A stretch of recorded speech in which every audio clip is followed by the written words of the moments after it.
So they're, you know, just a bit of fun. They're collectible items, low price point, under $14. Oh, this is under $14. Yeah. Nice. And we got dogs and kittens, so all the guys are dogs and all the girls are kittens, and we will continue on the line and add in new heroes and new villains and new heroines and villainesses and this is based off of DC. This is DC initially. We're talking to another couple of licensors, but we started with DC because they have a nice, deep, wide range of things, and they didn't think we were crazy. So, you want to dress dogs up as what now? Why not? This is Nerd Vault. So basically, this is again like a plush collectible, but this has a function. So it can be a wallet. You can keep your keys in it. You can keep stuff in it. You can just hang it off your backpack. It's a stylized, cool collectible, and we call it Nerd Vault because you keep your nerdy stuff in it. Nice. It's smart.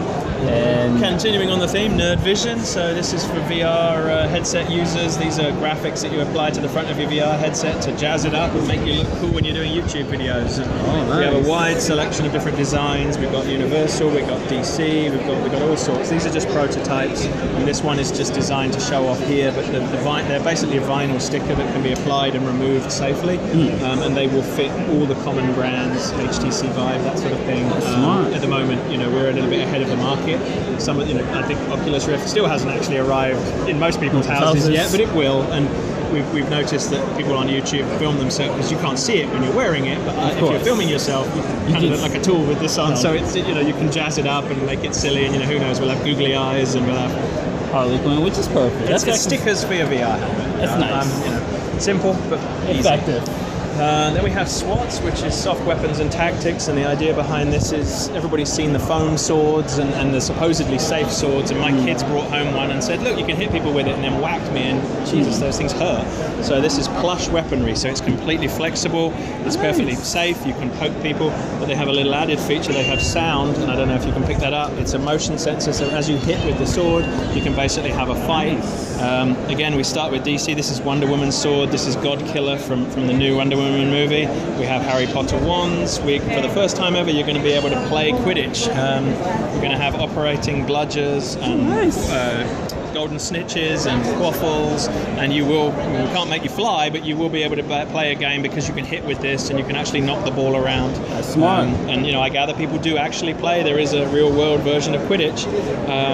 And we have regular DC lines from Harley's bat, Harley's mallet, Wonder Woman's sword from BVS. We have Batman's batarang in there somewhere. The first batarang that you can actually, I don't know if you pick it up, but you can throw it at people and it flies through the air and it's perfectly safe. Nice. You can throw that. Yeah. Authentic sound effect screen and it won't do any damage. Authentic sound effects. And we'll go through the cabinets. We'll start at that end. So we'll go right to left.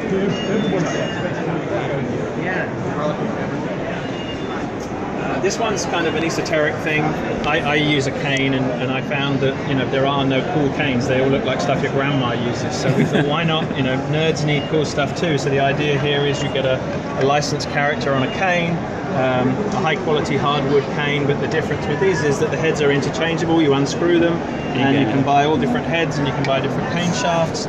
We have characters from the Marvel and DC universe at the moment. We have multiple color finishes, and really this is, you know, if you need a cane to walk, you don't have to rely on boring old medicinal stuff anymore.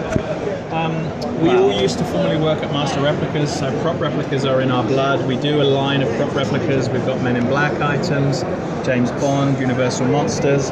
They're all one-to-one scale, totally accurate based on the original props. Most of them incorporate a degree of electronics, so they light up, they flash.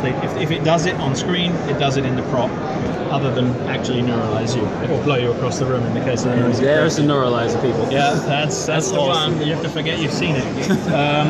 Game of Thrones is a big license for us. We do have some prop replicas. That is Robert's crown. We've just sold out. We did all of our prop replicas are numbered limited editions. So if it says 1,000, once we've made 1,000 and sold them, that's it. It's gone. So we've sold out now of Joffrey's crown. We're moving it on to Robert's crown, and then later in the year we'll do Queen Cersei's crown. So we're doing the crowns of all the nicest characters in Game of Thrones. These are desktop miniature environments, resin sculptures of, they don't exist in the film because they're not real. They make smaller sets, they don't build the whole thing, but they are accurate. They're based on the architectural drawings and plans from the show in 1/400th scale.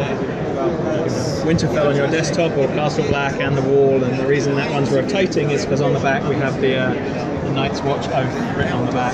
Oh, okay. Just for fun, because the back of the wall, in reality, the bottom of the wall is supposed to be a 1/4 mile thick, so the scale would have been a little ridiculous if we actually had to go through even the have wall. the quote of the game. Yeah, you got there's a Night's Watch oath on the back there. And then you have the dragon. We have Plush, yeah, that's Drogon as an adult dragon, and he has a fully posable wire armature inside, so you can bend him into position and you can hook him on your shoulder if you fancy being the mother of dragons. If that's a little bit too scary, you can graduate to the baby version, which is him as an infant, and even if that's too scary, you can take him as an egg.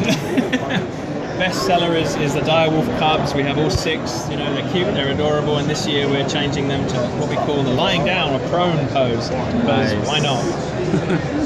And then you got Even got George himself. He talks. He recorded for us 10 phrases, especially quoted, and including "I've never been a fast writer," which we like. Well, we definitely Makes us laugh. realize.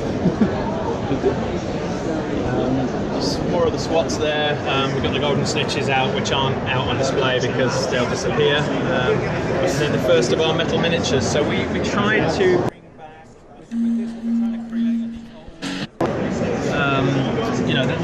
The die-cast metal figures of old. People used to make them, and that was toy soldiers in effect. They were made of lead. These are hand-painted. They're not made of lead. They're lead-free, but they are solid metal. They're very, very low edition sizes. Each one is slightly different because they are hand-blown. They're done by a method called lost wax casting with sand. So literally, the molds destroy themselves. So if we can't physically make more than 1,000 pieces of each because the mold falls to pieces. Wow. So each one it's artisanal, it's handmade, and it's what we call an heirloom. They're very heavy. I'll show you one. These are the Marvel pieces, and we started with Marvel, and they basically recreate the toy soldiers of old. So if you can't capture this on video, but if you feel the weight of that, that is, it's very. And they're not cheap. Each one of these they retail between $29 to $50 each. But that is, this is how they're packaged. This is for a discerning collector of toy soldiers and artisanal low-end stuff that not everybody has. You even have. It's turned off.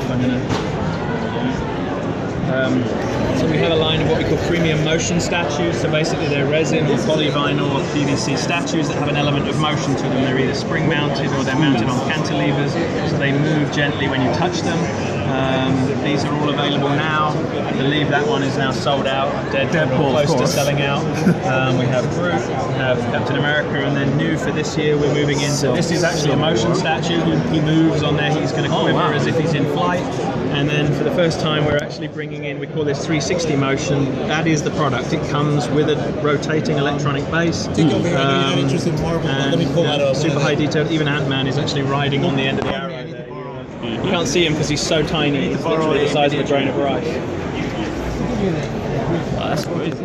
And that's Civil War was Yeah, and then we've got more pieces. We're doing another group. We're doing a Guardians 2 version of Groot, which is not here. There'll be some other products. We do what we call monoliths. That's a fine art piece based on the art of Alex Ross, and it comes with a signed print that's actually signed by Alex. I don't know if you can see it in the back there, but there's an artist proof in the back there of the artwork. it's signed. Love it. And then we move on to the DC pieces, which is the same but Right, yeah, just so the DC version of Alex Ross, motion statues, metal miniatures, and then a couple of new things. We have, this is something we're doing. This is, the idea here is imagine if Wonder Woman had a marble statue of her made in ancient Greece or ancient Rome. That's what we like to think it would look like. Because and the resin is actually, it contains marble powder, so when you touch it, it feels cold like a marble statue. So we call that classic, neoclassical.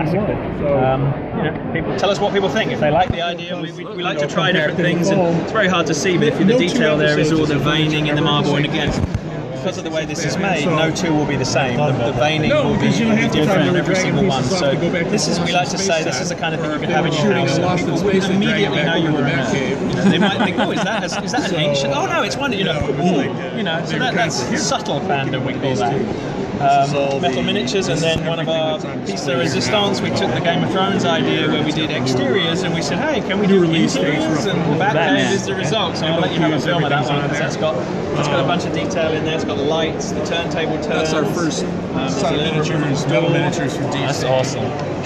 Just cross classic. Very good. Hey, how you doing? And then the last. And then this is a mixture of different licenses for same things. We have Ghostbusters, we have the Jurassic franchise, Back to the Future, Jaws, Mortal Kombat, all things from little cheap gift items, rings and metal signs, to motion statues, to talking statues. The Freddy Krueger he has interchangeable arms, and he has a bass with a sound chip in it, and he does digital sounds from the film. Smart. But he is also a motion statue. He moves at the waist like he's running down the alleyway chasing Tina. Nice. That's awesome.